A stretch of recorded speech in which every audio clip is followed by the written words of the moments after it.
Struggling to get traffic even after posting content consistently? The truth is, SEO doesn't have to take months to show results. Here are 3 instant SEO hacks you can implement right now to boost your visibility and rankings. Hack number 1: optimize for featured snippets. Most people aim for the #1 spot on Google, but the featured snippet, the box that appears above the results, can send you more clicks than the first link itself. To get it, look at keywords you already rank for on page 1 or 2. Then, restructure your content by adding a short, direct answer in 40 to 60 words, or create a simple list or table. Google rewards clarity, and this small change can push you to the very top overnight. Hack number 2: update old content.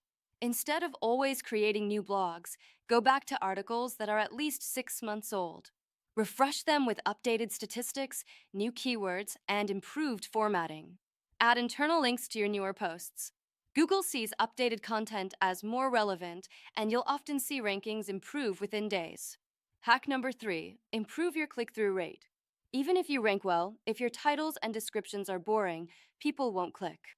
Rewrite your meta titles and descriptions to include power words, numbers, and a clear benefit. For example, instead of SEO tips for beginners, use 10 proven SEO hacks to double your traffic fast. A higher click-through rate signals to Google that your content is valuable, which can move you up in rankings quickly. These 3 hacks, optimizing for snippets, updating old content, and boosting click-through rate, are quick wins you can apply today to see results faster.